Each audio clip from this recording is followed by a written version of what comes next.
श्री शिवाय नमस्तुभ्यं। महाराज, दुनिया के लोग नहीं समझते कि शंकर पर जल चढ़ाने का क्या लाभ है। शिव महापुराण कहती है, अगर एक दिन शिव महापुराण की कथा कहती है, मंगलवार को अगर शिव जी के मंदिर में, शंकर के मंदिर में जाकर एक लोटा पानी चढ़ाया जाता है तो हमारे कार्य में उन्नति होती है। कोई व्यापार नहीं चलता हो, दिक्कत आ रही हो, तो हनुमान जी के दूसरे नंबर का भाई गतिमान का स्मरण करो। हनुमान जी के उल्टे पांव का सिंदूर लाकर गतिमान का नाम लेकर स्वस्तिक बना दिया जाए व्यापार वाली जगह पर, तो व्यापार अच्छा चलने लगता है। महाराज, कोई व्यक्ति पैसा खा गया, नहीं दे रहा, बहुत परेशान हो गए, मांग मांग कर दे गए, नहीं दे रहा, हाथ जोड़ लिए, पांव जोड़ लिए, सब कुछ कर लिया, नहीं दे रहा, तो हनुमान जी के तीसरे नंबर का भाई रतिमान, रतिमान, गतिमान रतिमान, रतिमान का नाम लीजिए। पीपल के पत्ते पर लाल सिंदूर से जो व्यक्ति पैसा लेकर गया उसका नाम लेकर बहते हुए पानी में अपनी कामना कर रतिमान का नाम लेकर छोड़ दीजिए। 15 दिन में रतिमान ऐसी उतावली मचाता है कि उसको हाथ जोड़कर वो खुद फोन लगाकर बोलता, भैया तेरा मैं पैसा लौटा दूंगा। रतिमान का स्मरण किया जाता है। रतिमान, ध्यान दीजिएगा, हनुमान का एक स्मरण, पंचमुखी हनुमान का एक भाव। महाराज, जैसे बहुत ज्यादा तकलीफ अगर व्यक्ति को हो गई है, बहुत कष्टमय जीवन चल रहा है, हार गए हर जगह से और तकलीफमय जीवन चल रहा है, तो पंचमुखी हनुमान का एक शिव महापुराण का और स्कंद पुराण का एक बड़ा सुंदर मंत्र है। उस मंत्र को आप सब एक बार हमारे साथ में बोलें। ओम नमो हनुमते रुद्र अवताराय सर्व शत्रु संहारणाय सर्व रोग हराय सर्व वशीकरणाय रामदूताय स्वाहा। बस इस मंत्र को हाथ में काली तिल लेकर, एक जौ लेकर और गूगल लेकर, थोड़ा सा उसमें गाय का घी डालकर, कंडे को या अग्नि को जलाकर इस मंत्र का 11 बार 21 बार जाप कर कर अपनी कामना कर कर छोड़ दीजिए। कैसा भी रोग हो, बीमारी हो, कष्ट हो, दुख हो, तकलीफ हो, 21 दिन के अंदर वो आनंद आना प्रारंभ कर देता है। इस मंत्र, स्कंद पुराण का, शिव महापुराण का ये मंत्र मूल पंचमुखी हनुमान सुख दे। और एक और चीज याद रखिए महाराज, यदि कोई काम के लिए जा रहे हो, कोई व्यापार के लिए जा रहे हो या नौकरी करने के लिए जा रहे हो और लगी नहीं रही, बहुत तकलीफ पा रहे हो, सर्विस ही नहीं लग रही, बहुत कष्टमय हो गया, तो निवेदन करूंगा 5 पीपल के पत्ते पर बेसन के 5 लड्डू घर में बने हुए, गाय के घी के 5 लड्डू रख लो।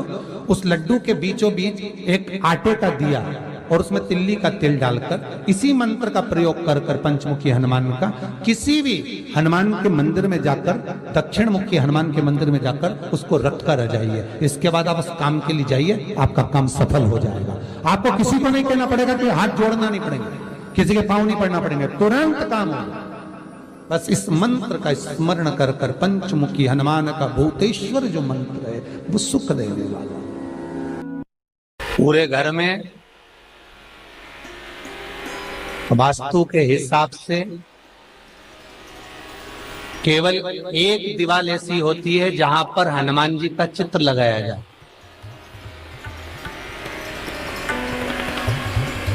चाहे तुम पर्वत उठाने वाला चित्र लगाओ हनुमान जी का, चाहे बैठे हुए लगाओ, चाहे रामायण पढ़ने वाला लगाओ, चाहे लंका दहन करने वाला लगाओ, चाहे राम नाम जपने वाला लगाओ, चाहे लक्ष्मण को संजीवनी देने वाला लगाओ, चाहे मौन मुद्रा में लगा दो, चाहे स्तुति में लगा दो, चाहे भजन में लगा दो। हनुमान जी का कोई भी चित्र लगता है तो ना पूरब में लगेगा, ना पश्चिम में लगेगा, ना दक्षिण में लगेगा। हनुमान जी का अगर चित्र लगता है तो उत्तर की दीवार में दक्षिण को देखते हुए लगता है, केवल एक ही स्थान।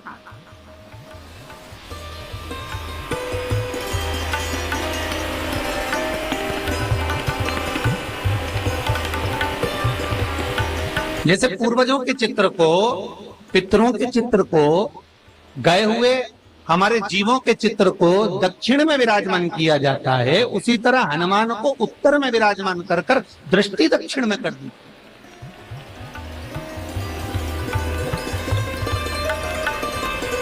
घर में हनुमान जी के जितने फोटो होते हैं उसको केवल दक्षिण दिशा में लगा, वो उत्तर दिशा में लगा बिठाते थे और दक्षिण की ओर उनकी दृष्टि होना चाहिए, दक्षिण की ओर उनका मुख होना चाहिए। क्यों महाराज?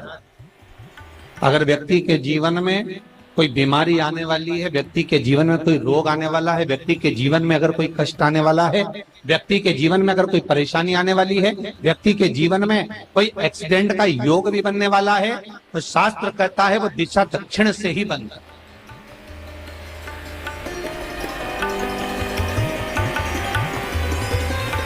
ये दक्षिण जो दिशा है ये यम की दिशा। यहाँ संपूर्ण परिवार के साथ यमराज अपने आनंद में निवास करते। और जब हमारे घर में, हम ये नहीं कह रहे कि आप हनुमान जी का फोटो लगाओ, हम ये भी नहीं कह रहे, आपके घर में हो और आपने अगर विराजमान कर रखा है किसी दिशा में, तो हमारा तो निवेदन रहेगा, अभी तक आपने अगर जैसा रखा, पर एक बार दिशा बदल कर देखना कि रोग, बीमारी, कष्ट, दुख, तकलीफ में आपको लाभ मिला कि ना। हनुमान जी ने केवल दक्षिण दिशा की ओर अगर मुख कर हमने विराजमान कर दिया, फोटो ही विराजित किया। हम ये नहीं कहेंगे आपसे कि आप बाजार से फोटो खरीद के लाओ फिर लगाओ, नहीं, आपके घर में हो तो आप लगा दें, आपके घर में हो तो विराजमान।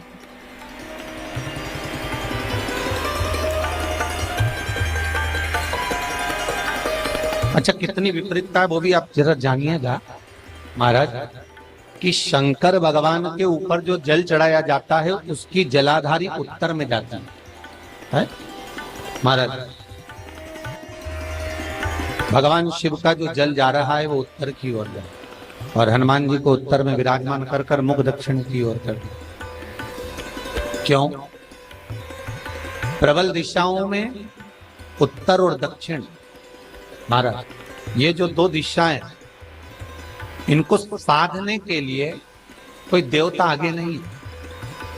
अगर इन दिशाओं को कोई साधने वाला है तो केवल एक देवाधिदेव महादेव ही हो सकता। काल का हरण करने वाला वो महाकाल ही हो सकता। शंकर का ही एक अवतार है हनुमान जी महाराज, रुद्र अवतार महाराज। हनुमान जी से कहा तुम दक्षिण की ओर दिशा पर संभालिए, शिव जी कहते हैं मेरा जल जब उत्तर की ओर जाएगा तो इस दिशा को मैं संभाल, चिंता ना करिए। जो स्मरण करने वाला होता है, भजन करने वाला होता है, कीर्तन करने वाला होता है, नाम जाप करने वाला होता है, उसका भी शास्त्र विधान कहता है, उसका भी व्याख्यान वर्णन करता है कि जैसे एक दिशा के रूप में हनुमान जी महाराज को विराजमान कर दक्षिण की दिशा पर हम विजय पर, अर्थात रोग पर, बीमारी पर, कष्ट पर, तकलीफ पर हम विजय प्राप्त कर सकते। ऐसा नहीं कि ऐसा कोई रोग नहीं जिसकी दवा नहीं है, पर जब तक भगवान की कृपा नहीं होगी तब तक कोई औषधि मिल सकती नहीं, कुछ प्राप्त नहीं हो सकता। जब भगवान करुणा करते हैं तो आप रूप कुछ ना कुछ सुख की अनुभूति हो जाती है, अपने आप सुख का भान हो जाता है।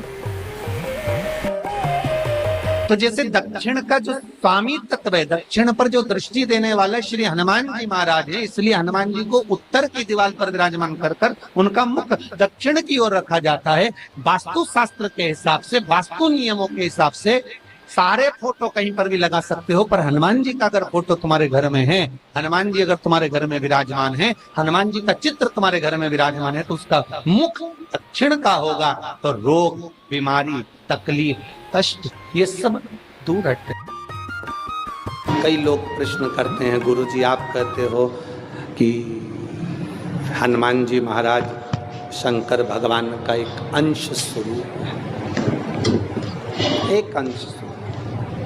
पूरी शिव महापुराण की कथा को उठाकर देखिए, स्कंद पुराण को, मत्स्य पुराण को, कूर्म पुराण को उठाकर देखिए। एक बाणासुर का चरित्र और एक श्री हनुमान जी महाराज का चरित्र बहुत सुंदर। शिव का एक अंश माता अंजना के तप साधना से शिव की प्रागट्यता और शंकर भगवान की प्रागट्यता से शंकर का स्वरूप प्रकट हो। इसीलिए तो कहते हैं शंकर सुमन केसरी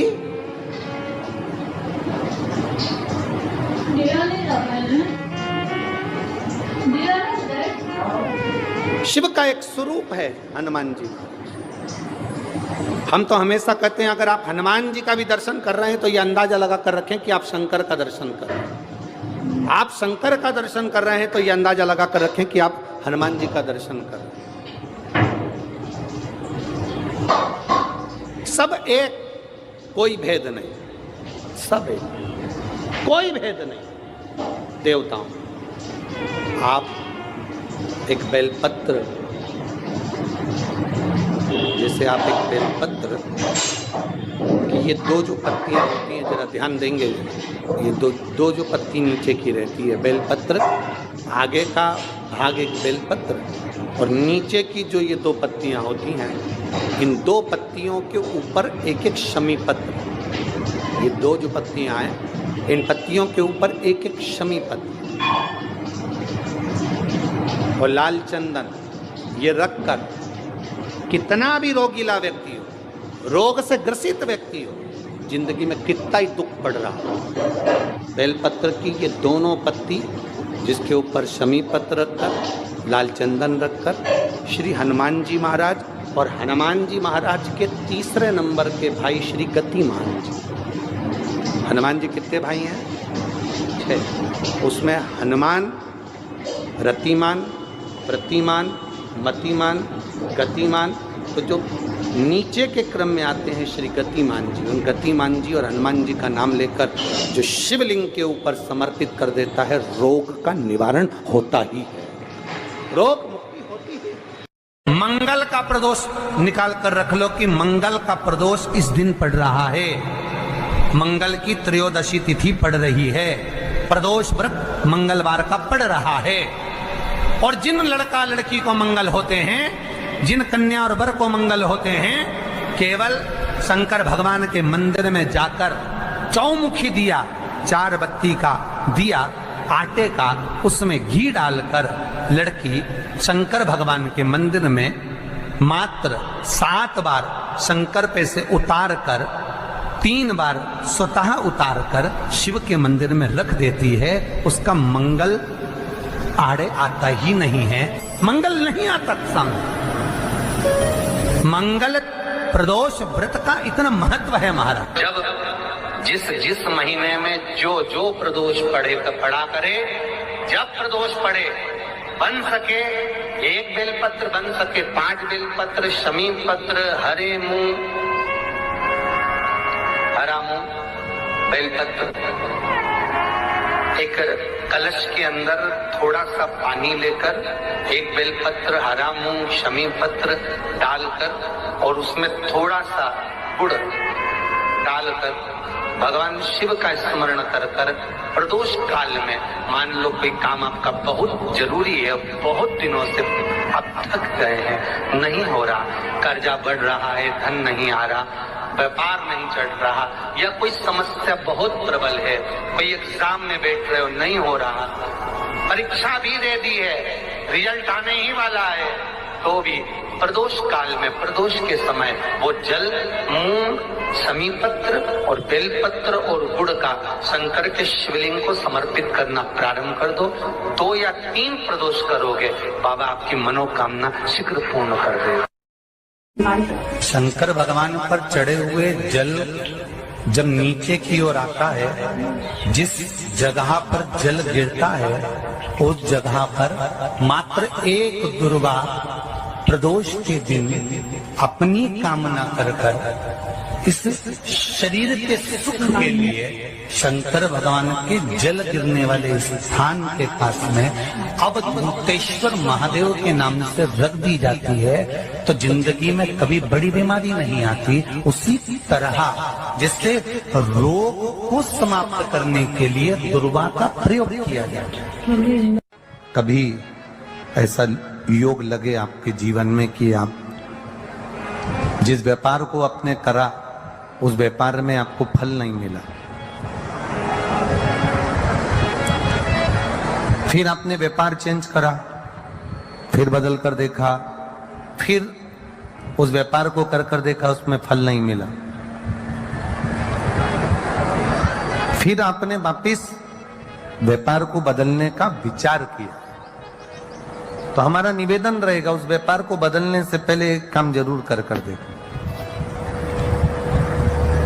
3 स्थान पर बेलपत्र को चढ़ाकर देखिएगा। अगर आपको लगे कि मैंने व्यापार बदल लिया, एक बार बदला, कई लोग ऐसे भी होते हैं जो पैसा इकट्ठा करते हैं, धन एकत्रित करते हैं, और कोई व्यापार ऐसा कर लेते हैं जिस व्यापार में धन चले जाता है तो वो धन वापिस नहीं आता महाराज, वो व्यापार का धन वापिस नहीं आता। तो बड़े दुखी होता है कि भाई मेरा गया हुआ पैसा नहीं आ रहा, मैं बड़ा कष्ट में हूं, मेरा खुद का ही आ जाए ना तो मैं निहाल हो जाऊं, मेरा अपना ही नहीं आ रहा जो गया हुआ है, तो मैं क्या वर्णन करूं उसको, क्या। उनके लिए भी ये प्रयोग, ये शिव विद्येश्वर संहिता का ये भाव बड़ा सुंदर है। आप व्यापार पर व्यापार बदल कर देख लिए, धन भी हमारा कहीं डूब गया, आ नहीं रहा है, तो प्रयास करना 3 स्थान पर चढ़ाई गई बेलपत्र हमें सुख का अनुभव करा देगी। बहुत ध्यान लगाइए। पहला, अशोक सुंदरी की जगह। अब ये बेलपत्र जब भी आप चढ़ाएंगे तो रविवार की अगर प्रदोष पड़ जाए, कौन से दिन? रविवार की प्रदोष के दिन ये प्रयोग अवश्य कर देखिएगा। ज्यादा बार नहीं करना है, केवल एक ही बार करना, बाबा स्वयं कृपा करेगा। अपने मंदिर में, अर्थात अपने घर के पास कोई मंदिर हो, शिवालय हो, देवालय हो, जहां शंकर भगवान विराजमान हो, शिवलिंग हो, ऐसी जगह पर अवश्य करें। हमें कहीं दूर जाकर ये प्रयोग नहीं करना, अपने शिवालय, अपने जो घर के आसपास में शिवालय हो वो। एक बेलपत्र अशोक सुंदरी वाली जगह। अब उसको अशोक सुंदरी की जगह पर भी चढ़ाने का तरीका क्या है? जब हम बेलपत्र चढ़ाएंगे तो उस बेलपत्र को चढ़ाते समय आपकी जो बेलपत्र की डंडी है, वो बेलपत्र, रविवार प्रदोष के दिन का ये उपाय है महाराज। ये बेलपत्र की जो डंडी है, इस डंडी का भाग शिवलिंग की ओर होना चाहिए। ये जो डंडी है, इसका भाग अशोक सुंदरी पर जब चढ़ाएंगे तो शिवलिंग की ओर इसका भाग होगा महाराज। दूसरी, बेलपत्र को जब हम समर्पित करेंगे, जया, विषहरा, शामरीवारी, दौतली, देव, मान लो जलाधारी ऊपर नहीं है शंकर जी के, तो उसका स्मरण कर 5 कन्याओं का नाम लेकर, जया, विषहरा, शामलीवारी, दौतली, देव, इनका स्मरण कर शंकर भगवान के शिवलिंग पर बेलपत्र रखेंगे। बेलपत्र कहां रखना है? आप अगर यहां बैठे हो तो आपके विपरीत में डंडी का मुख होना चाहिए। ये बेलपत्र की जो डंडी है, इसका मुख आपके विपरीत में हो। आप यहां बैठे हो तो डंडी उधर होगी, आप इधर बैठे हो तो डंडी का मुख इधर होगा, आप उधर बैठे हो तो डंडी का मुख इधर होगा। आपके ठीक विपरीत की ओर डंडी का मुख हो। ये 2 जगह बेलपत्र समर्पित करने के बाद, तृतीय बेलपत्र शिवलिंग की जो जलाधारी है, जहां पर भगवान शंकर का शिवलिंग रखा है, वहां स्पर्श कराकर, केवल छुआना है, स्पर्श कराकर बेलपत्री के पेड़ के नीचे ही कोई कंकर हो, कोई शंकर हो, या कोई मिट्टी का ढेला हो, नी हो, तो वहीं मिट्टी को थोड़ी सी ऊंची कर एक बेलपत्र बैठकर इस बेलपत्री की डंडी जड़ की ओर, मतलब जो वृक्ष होता है उस ओर इस डंडी का मुख होना चाहिए। ये 3 रविवार के प्रदोष के दिन शंकर भगवान पर चढ़ाई गई बेलपत्र से हमारा गया हुआ धन भी पुनः आने का रहता है, और हमारा जो व्यापार बार बार बंद हो रहा है, शिव की कृपा से एक बार चालू तो चालू हो ही जाता है, शिव तत्व को जाता। आप स्वयं भाग्यशाली हैं, आप स्वयं किस्मत वाले हैं। कोई कैसे कहते तुमको कि तुम अभागे हो? ना ना, हमारे बराबर भाग्य नहीं है किसी का। तुम्हारी ग्रह खराब है, तुम्हारे ग्रह खराब है। संभेश्वर महादेव का नाम, 7 कनेर के पुष्प, कितने? 7 कनेर मालूम है? ये रोड पर जो जाते हो डिवाइडर में पीला पीला फूल लंबा, जो कि पशु पक्षी कोई नहीं खाता, जहरीला फूल माना जाता है। कनेर के 7 फूल, एक बेलपत्र। जिस समय पर कनेर का फूल बेलपत्र के साथ चढ़ाया जाएगा तो 7 कनेर के पुष्प सीधी बेलपत्र पर आपको रखना। 2-3 प्रदोष कर कर देखना। अगर कोई आपसे कहे कि आपका भाग्य ठीक नहीं चल रहा, आपकी किस्मत ठीक नहीं चल रही, आपके ग्रह ठीक नहीं चल रहा है, आप भाग्यशाली नहीं हो, पहले तुम हाथ से उठ जाओ, उसके बाद में देवाधिदेव महादेव के पास 7 कनेर के पुष्प एक बेलपत्र में रखकर नंदीश्वर के पास में बैठकर श्री शिवाय नमस्तुभ्यम बोलकर अशोक सुंदरी वाली जगह पर स्पर्श कराकर भगवान शंकर पर 7 फूल के साथ बेलपत्री की डंडी अशोक सुंदरी की साइड हो, ऐसा स्मरण करते हुए शिव को समर्पित कर दे। वही बेलपत्री 5 बार नमः शिवाय या पंचाक्षर मंत्र, षडाक्षर मंत्र या श्री शिवाय नमस्तुभ्यम बोलकर वही बेलपत्री 3 प्रदोष, 4 प्रदोष, 5 प्रदोष, 2 प्रदोष, जितने प्रदोष आप चढ़ा रहे हैं प्रदोष काल में, वो बेलपत्री लाकर अपने कक्ष में अपने पूजन वाले स्थान पर रखते जाओ। एक बेलपत्री एक प्रदोष पर लाओगे, अगला प्रदोष आएगा, कितना अंतर पड़ता है आपके भाग्य बदलने में, आपको खुद मालूम पड़ जाएगा कि आपकी किस्मत कैसे बदल गई। मेहनत आपको करना है, परिश्रम आपको करना है, लगन आपको लगाना है, और बेलपत्री और कनेर का पुष्प शिव को चढ़ा। चालू करो प्रदोष चढ़ाना। और जब प्रदोष चढ़ाओगे तो अगस्त के महीने की जो प्रदोष आएगी 17 अगस्त को, तब तुम सीहोर कावड़ भरने के लिए आओगे सरी, तब एक प्रदोष पे यहाँ पे भी चढ़ा ले, चढ़ाओ शंकर का भजन। यहाँ नहीं चढ़ा सकते, अपने घर पर चढ़ाओ, अपने शिवालय में चढ़ाओ, अपने देवालय में चढ़ाओ, अपने नजदीक में जो शंकर मंदिर वहां चढ़ाओ। आराधना शिव की।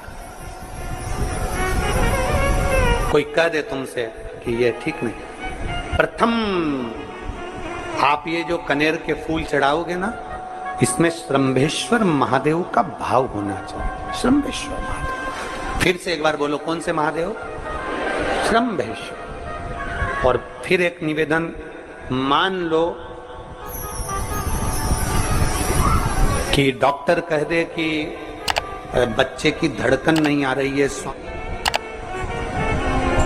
7 पुष्प कोई से भी, 7 बेलपत्र अशोक सुंदरी वाली जगह पर एक एक कर कर बेलपत्र, एक बेलपत्र एक पुष्प अशोक सुंदरी वाली, एक बेलपत्र एक पुष्प अशोक सुंदरी वाली जगह पर चढ़ा दीजिए, और एक बेलपत्र उसमें से एक पुष्प लेकर अपने घर जाइए, और 15 दिन के बाद वापिस उस बच्चे की सोनोग्राफी जांच डॉक्टर के कहने से कराइए। बाबा उस बच्चे की धड़कन, श्वास और शरीर पूरा देगा। श्रंभेश्वर महादेव में, श्रंभेश्वर महादेव का जब नाम लिया जाता है तो 33 कोटि देवी देवताओं का एक साथ नाम उच्चारण हो जाता है। 33 कोटि देवता श्रंभेश्वर। बोल श्रंभेश्वर महादेव की जय। श्रंभेश्वर भगवान का स्मरण किया है। आगे वर्णन आया है भगवान के सुंदर आनंदमय स्वरूप का। जब भगवान देवाधिदेव महादेव आनंद में विराजमान थे, देवता और राक्षसों ने मिलकर मंथन किया, मंथन में विष निकला, जो देवाधिदेव शिव जी ने विष को धारण करा। क्योंकि घर का जो बड़ा होता है, घर का जो बुजुर्ग होता है, उसको बहुत सहना पड़ता है, बहुत सहना पड़ता है। घर का जो बुजुर्ग है, घर का जो बड़ा है, उसको सहना पड़ेगा। सहने की आदत होना भी चाहिए सब। जैसे तुम्हारे घर में बिजली है, अरे बोलो तो जम के, लाइट बिजली है। प्रत्येक घर में बिजली होती है, तो क्या प्रत्येक घर बिजली घर बन जाता है? जम के बोलो जरा। बिजली घर तो 1-2 कहीं कहीं, बड़ा शहर है तो थोड़े ज्यादा हो सकते, छोटा शहर है, छोटा गांव है तो बिजली घर एक दो। प्रत्येक घर में बिजली होती है, पर सारे घर बिजली घर नहीं कहलाते, बिजली घर नहीं बन जाते। बिजली घर तो कोई सा घर होता है। उसी तरह ढेर सारे तुम्हें कथा करने वाले भी मिलेंगे, ढेर सारे तुम्हें ज्ञान देने वाले भी मिलेंगे, ढेर सारे तुम्हारे पास में तुम्हें मोबाइल खोलोगे, टीवी खोलोगे तो ढेर सारे महाराज मिलेंगे, पर सब देवाधिदेव महादेव के भक्त नहीं मिल जाते। बड़ा कठिन होता, बहुत कठिन। प्रत्येक घर बिजली घर नहीं होता, उसी तरह घर में रहने वाला प्रत्येक व्यक्ति शंकर का भक्त नहीं होता। उस घर में रहने वाले 10 लोगों में, 15 लोगों में, 20 लोगों में, 25 लोगों में, 5 लोगों में, 10 लोगों में कोई 1-2 ऐसे होते हैं, कोई 1-2 ऐसे होते हैं जो शंकर की भक्ति में डूबे होते हैं, शिव के स्मरण में डूबे होते हैं। घर वालों को मन लगता है, घर वालों को लगता है कि काम पर काम हो रहे हैं, अच्छे अच्छे काम हो रहे हैं, खूब अच्छे काम हो रहे हैं, पूरे खानदान में अच्छे अच्छे काम हो रहे हैं। कई लोग कहते हैं इसकी कृपा हो गई, उसकी कृपा हो गई। ना, जो रोज तुम्हारे घर में से कोई एक व्यक्ति शंकर को जल चढ़ाने जा रहा है, ये उसकी कृपा है जो तेरे घर में आज सब कुछ आनंद होता चले जा रहा है, ये उसकी कृपा है। अंत बिंदु मेरा शिव है। चंचुला देवी हाथ जोड़कर कहती है, प्रभु कृपा करें। भगवान शिव विष पीकर नीलकंठ धारी बन जाते हैं। अमृत पीने वाले देव कहलाए और विष पीने वाला देवाधिदेव महादेव कहलाए। महादेव। थोड़ा दुख आए तो चिंता न करना, बाबा कुछ अच्छा करने वाला होगा। थोड़ा कष्ट आए तो चिंता मत करना, बाबा कुछ अच्छा करने वाला होगा।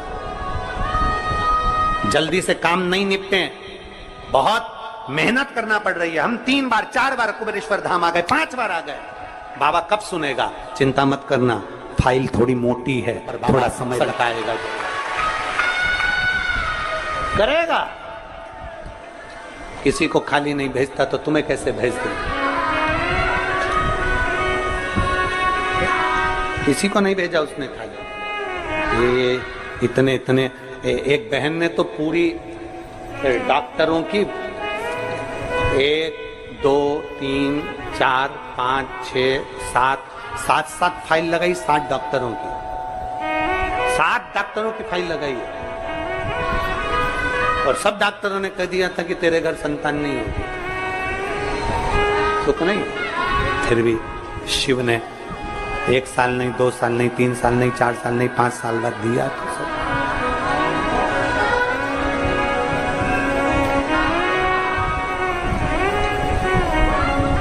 देता जरूर है, थोड़ा समय लग सकता है। विष पीने के बाद भी बाबा का नाम नीलकंठधारी हो गया, त्रिपुंडधारी हो गया, त्रिकालदर्शी, कैलाशी, अविनाशी। क्या नहीं देता? शिव कथा कह रही है, भगवान शंकर का चरित्र कह रहा है, शिव महापुराण की कथा कह रहा है, ओगड़दानी का चरित्र, बाबा के सुंदर 12 ज्योतिर्लिंग का चरित्र श्रवण कराया, वर्णन किया। फिर वर्णन आया है मल्लिकार्जुन का।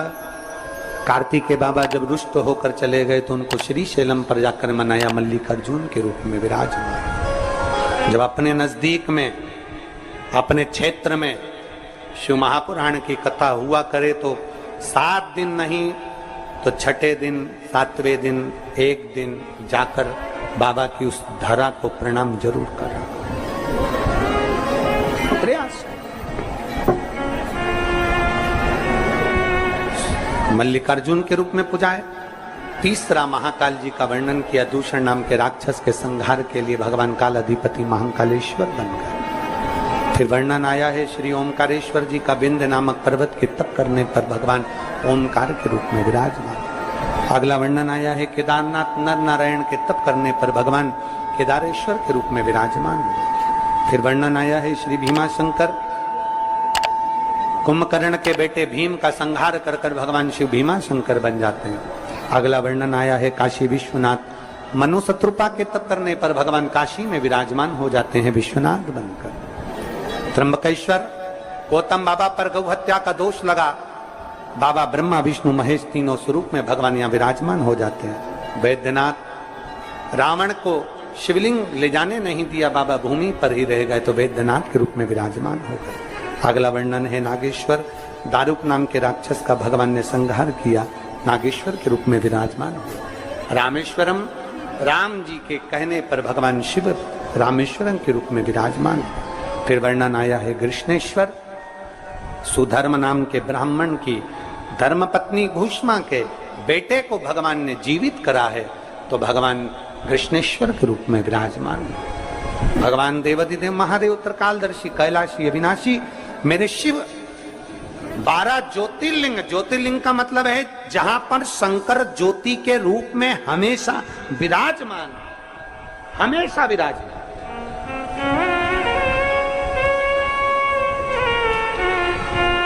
एक ज्योति के रूप में मेरा देवाधिदेव महादेव वहां पर विराजमान और वही ज्योति। हम तो कई लोग कहते हैं कि आपके ये कुबेरेश्वर धाम के कंकर संकर में ऐसा क्या है, कुबेरेश्वर धाम में ऐसा क्या है। हम कहते हैं 12 ज्योतिर्लिंग के मध्य में है, तो हम तो ये मानते हैं कि 12 एक ज्योतिर्लिंग में एक ज्योति होती है, पर कुबेरेश्वर धाम में 12 ज्योतिर्लिंग की ज्योति एक साथ होती है। हम तो ये मानते हैं कि वहां 12 ज्योति एक साथ उसकी धरा। तो आपको लगे कि मेरी जिंदगी बड़ी दुख में, बड़ी कष्ट में, बहुत तकलीफ चल रही, किसी वृक्ष के नीचे, किसी गमले में या अपने घर में पार्थिव लिंग का निर्माण, पार्थिव और पार्थिव लिंग का निर्माण कर 5 बेलपत्र शंकर भगवान पर उनकी 5 लड़कियों का नाम लेकर समर्पित कर, जया, विषहरा, शामलीवारी, दौतली, देव, 5 बेटियों का नाम लेकर 5 बेलपत्र समर्पित कर हाथ में 2 लोटा जल लेकर शिवजी पर एक साथ धीरे धीरे